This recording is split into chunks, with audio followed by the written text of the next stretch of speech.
মানে বুক জ্বলতেছে। ওই আমার মেয়ে কথা বলতে পারে তো, সকালেও বলছে মা কবে আসবে কবে আসবে, এরকম মনে পড়ে তোমাকে, এরকম করে বলতেছে। এইটা মানে শুরু হলো কিভাবে এই সমস্যাটা? ডেলিভারি হয়েছে আমার নভেম্বরের 6 তারিখে। ডেলিভারি হওয়ার মানে 2 মাস পর থেকে, জানুয়ারি প্রথম থেকে পাগুলো জিম জিম করতো, মানে ওই ওজন করতে পারি নাই, হাঁটতে পারি নাই।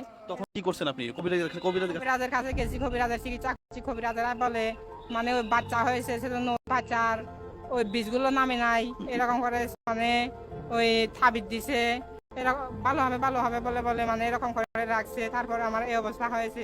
এখন তো কি অবস্থা, যদি শুরুতে ট্রিটমেন্টটা করা যাইতো তাহলে হয়তো এই অবস্থা পর্যন্ত হতো না। এখন ওনার এখান থেকে এই পর্যন্ত টোটালি আর কাজই করতেছে না।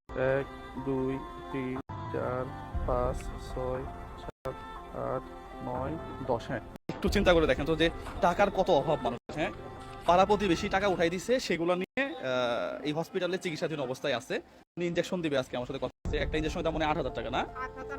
8,500। দুইটা দিছে, আরেকটা দিতে পারে না, এই জন্য আমি 10,000 টাকা এখানে দিছি। পাশাপাশি আমি তো কথা দিয়ে যাচ্ছি আপনাকে। হ্যাঁ, আপনার ট্রিটমেন্টের আমি আমি দেখবো, আমি যতটুকু পারি এটা আমি দেখবো। হ্যাঁ, আপনি কান্নাকাটি করবেন, আপনি চিন্তা করবেন যে আপনার একটা ভাই আছে। হ্যাঁ।